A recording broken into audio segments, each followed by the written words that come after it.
Hello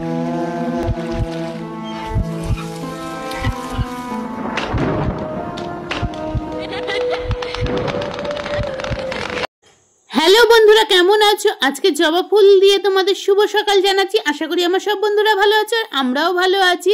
এই যে জবা গাছটা দেখতে পাচ্ছ কতগুলো কুড়ি হয়েছে, আর আজকে কিন্তু এই জবা গাছটার প্রথম ফুল হয়েছে, সেটাই কিন্তু ঠাকুরের চরণে দেবো বলে তুলতে চলে এসেছি। গাছে রয়েছে দুটো নয়নতারা, আর এই যে আর একটা জবা গাছেও কুড়ি হয়েছে, সেগুলোই দেখাচ্ছি।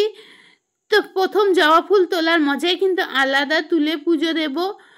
এখান থেকে ভিডিওটা শুরু করলাম, স্কিপ না করে দেখার অনুরোধ রইল।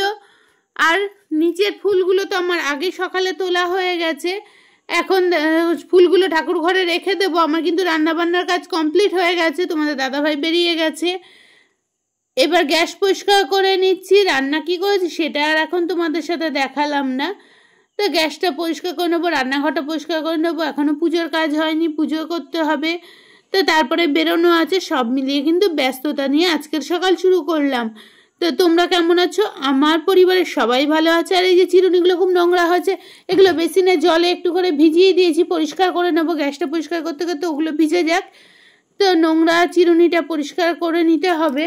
এদিকে গ্যাস পরিষ্কার করার কাজ কমপ্লিট, রান্নাঘরে বাসনপত্র সমস্ত কিছু কিন্তু আমার মাজা কমপ্লিট হয়ে গেছে, রেখে দিয়েছি। দুধ জল দেওয়া হয়ে গেছে, দেখতেই পাচ্ছ। এখন এই যে সাবান থাকে রান্নাঘরে বাসন মাজার জন্য, সেই তাকটা নোংরা হয়েছে, সেগুলোকে কিন্তু আমি একটু ক্রসবাইট দিয়ে ভালো করে ঘষে পরিষ্কার করে নিচ্ছি। দেওয়ালটাও একটুখানি পরিষ্কার করে নিচ্ছি। এগুলো করে নিলে কিন্তু আমার রান্নাঘর পরিষ্কার করার কাজটা কিন্তু হয়ে যাবে। আর এর মধ্যে এগুলো পরিষ্কার করে কলটাও ভালো করে একটুখানি সাবান দিয়ে ভালো করে ঘষে নিচ্ছি, পরিষ্কার করে নিচ্ছি। বেসিনটাও পরিষ্কার করে নেব। বেসিনটা পরিষ্কার করে নিলেই কিন্তু রান্নাঘরটা পরিষ্কার কাজ কিন্তু হয়ে যাবে। কারণ সারাদিন বেসিনের ওপরেই কিন্তু ধকলটা আমাদের বেশি যায়, তেল মশলা কালি সমস্ত কিছু এর ওপরেই জুলুম করা হয় আমাদের বেসিনের ওপর। যাই হোক, কথা বলতে বলতে কিন্তু আমার এগুলো সমস্ত কিছু ধোয়া কমপ্লিট হয়ে গেছে সাবান দিয়ে। এবার ভালো করে পরিষ্কার জল দিয়ে ধুয়ে পরিষ্কার করে নিচ্ছি। চিরুনিগুলো পরিষ্কার করে নেব। তো চিরুনিগুলো পরিষ্কার করব, তুলে রেখেছি। ব্রাশের মধ্যে দেখো ভিমবারে একটু জেল নিয়ে নিচ্ছি, কিন্তু এক হাতে কিন্তু পরিষ্কার করতে পারছি না, চিরুনি কিন্তু সরে সরে যাচ্ছে, দেখতেই পাচ্ছ। তো যাই হোক, এবার কিন্তু আমি চিরুনিগুলো একদম পরিষ্কার করে তোমাদের কাছে ফিরে আসছি। তো আমার চিরুনি পরিষ্কার করা হয়ে গেছে। কিছু জামা কাপড় বাথরুমে ভেজানো আছে, সেগুলো কেচে নিতে হবে। ঠাকুর ঘরটা আগে মুছে নিচ্ছি, কারণ এসে যাতে আমি তাড়াতাড়ি পুজো করে নিতে পারি। আগেই বললাম আমার বেরোনো আছে।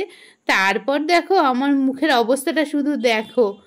মুখে তোমাদের দেখাচ্ছি, বেসন হলুদ মধু সমস্ত কিছু দিয়ে, অ্যালোভেরা ভিটামিন ই সমস্ত কিছু দিয়ে কিন্তু একটুখানি হাতে আর মুখে মেখে নিয়ে ওই কাজগুলো করেছি।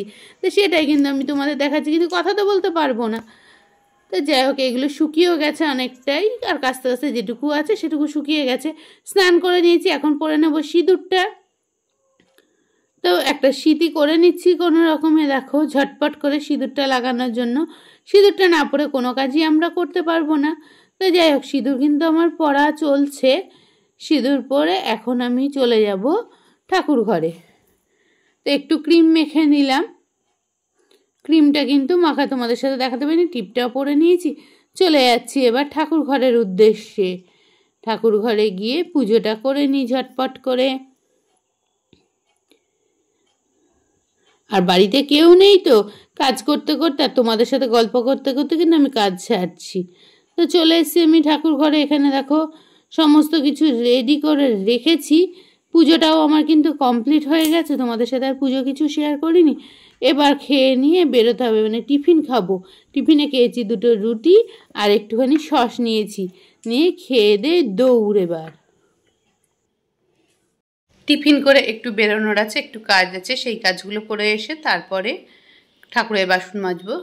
তারপরে খাওয়া দাওয়া করতে হবে। দুপুরে কিছু কাজ টুকটাক বাকি আছে, সেগুলো করতে হবে। তো চলো, এখন আমি রেডি হয়ে নিয়েছি, বেরিয়ে পড়বো। একটু কাজ আছে, সামান্য কিছু কাজ আছে, সেরেই তাড়াতাড়ি চলে আসবো। বাড়িতে চলে এসেছি। ঠাকুরের বাসন যেগুলো ছিল সেগুলো সমস্ত কিছু মাজা হয়ে গেছে।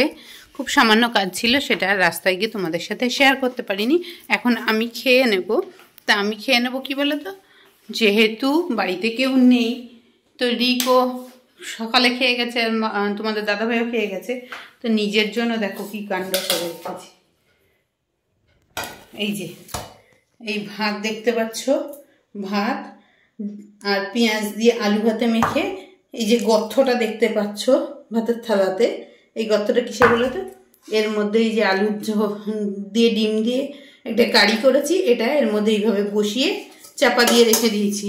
কেন বলো তো? বাসন কম মাজতে হবে খেয়ে উঠে, তো তার জন্য এখন এই খাবারটাই আমি খেয়ে নেব। সন্ধ্যেবেলা চলছে যুদ্ধ, কারণ সামনে একটা বিয়ে বাড়ি আছে, তার লাগেজপত্র গোছানোর কাজ চলছে। এই যে তোমাদের দাদা ভাইয়েরা রিকেটটা গোছানো গেছে, আমার কিন্তু সাজের জিনিসগুলো গোছানো হচ্ছে।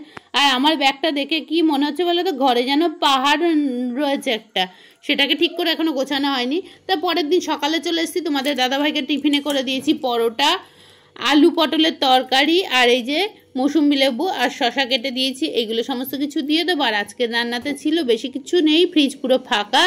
বেগুন ভেজেছি, আর এই যে শাকটা দেখছো তোমাদের দাদা ভাইকে একজন দিয়েছে, কেনা শাক না, জমির শাক, খুব ভালো কিন্তু খুব নরম শাকটা, সেই শাকটাই করে নিয়েছি, পালং শাক। আর করেছি ওই যে আলু পটলের তরকারি। এগুলোই আজকের রান্না। আর এখন মগের মধ্যে একটু সার্ফগুলো নিচ্ছি। কি করবো বলো তো? শীত যেহেতু চলে গেছে, ঠাকুরের যে কম্বলগুলো সেগুলোকে আমি ভিজিয়ে দিচ্ছি মগের মধ্যে। ভালো করে একটু ভিজে গেলে আমি এটাকে কিন্তু পরিষ্কার করে কেচে মেলে দেব। আর আমি স্নান করতে করতে এগুলো প্রায় শুকিয়ে যাবে, তাহলে কিন্তু আমি ঠাকুর ঘরে এগুলো তুলে নিতে পারবো। তো এগুলোই আমি কিন্তু দেখো 3টে কম্বল, লেপের ওয়ার, সমস্ত কিছু মগের মধ্যে ভালো করে ভিজিয়ে রেখে দিচ্ছি। রেখে খাবো চা। আর তার আগে দেখো কি দেখাচ্ছি বলো তো? বেশ কিছু বিস্কুট ঘরে নরম হয়ে পড়ে আছে, এই বিস্কুটগুলো কিন্তু কেউ খাবে না, তো এই বিস্কুটটারই গুঁড়ো করে রেখেছি। অনেক সময় তো বিস্কুটের গুঁড়ো আমাদের অনেক কাজে লাগে, তো জিনিস না ফেলে সাশ্রয় করতে শেখাটাই কিন্তু বুদ্ধিমানের কাজ। তো এই যে এর থেকে যেটুকু গুঁড়ো হলো সেটুকু কিন্তু কোনো না কোনো কাজে ঠিক ব্যবহার হয়ে যাবে। সেই গুঁড়োটা করে রেখে দিলাম। আর এদিকে করে নিচ্ছি চা। এই এটাকে মুখ বন্ধ করে রেখে দেবো, চা খেয়ে নেবো। এবার একটুখানি আমি চা খেয়ে নিয়ে কিন্তু ওই যে আগে ঠাকুরের কম্বলগুলো ভিজিয়ে রেখে দিয়েছিলাম, সেগুলোকে কেচে এখন ছাদে চলে গেছি মেলতে। তো সেগুলো মেলে নিয়ে তারপরে স্নান করতে হবে। তো এই যে দূরে তোমাদের দেখাবো একটা জিনিস, তা আগে কম্বলগুলো মেলে নিই। আর এক হাতে ধরে ধরে কম্বল মেলতে খুবই অসুবিধা হচ্ছিল।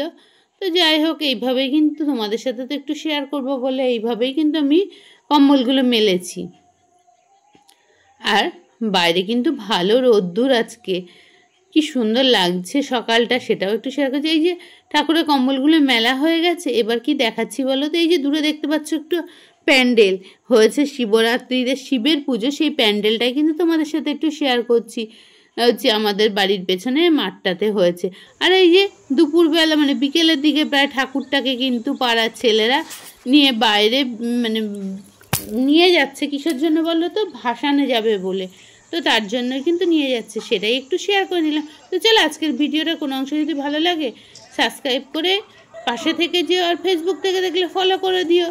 তো খুব কষ্ট করে কিন্তু বার করে, মাঠের থেকে রাস্তায় তুলতে কিন্তু অনেকটাই কষ্ট হয়। এটাই তোমাদের কাছে কিন্তু আমি ঘরের জানলা থেকে এর যতটা পেরেছি ক্লোজ করে দেখানোর চেষ্টা করছি। চলো টাটা সবাইকে।